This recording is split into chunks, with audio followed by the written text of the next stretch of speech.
I have to say that the photos very visible, as in not tangible but visible reactions were that men, or let's say the people who define themselves as male, him, men, they took photos of themselves like rubbing their heads in tamane and so on.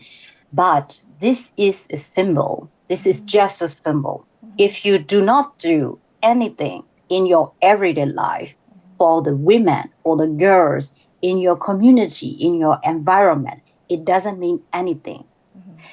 It doesn't mean that I am not thankful for their expression and their work and so on. But in the meantime, there are a lot of examples in our everyday life that we are experiencing that men who define themselves as feminists and also women who define themselves as feminists, and in the meantime who are still disrespectful to women's rights and also fundamental human rights.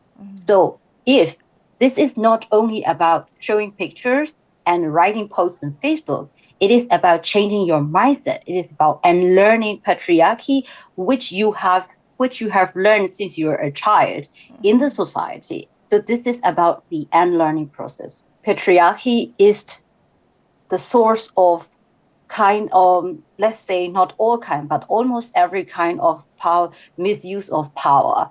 And also patriarchy is toxic. I always say patriarchy is also deadly, because you can see that the dictator, the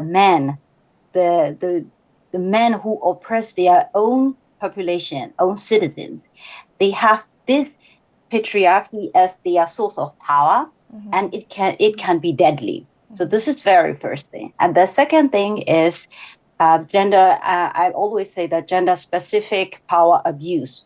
This is also a phenomena which we are seeing not only within the society in everyday life, but also within the families, within relationships, within every kind of, also at your workplace.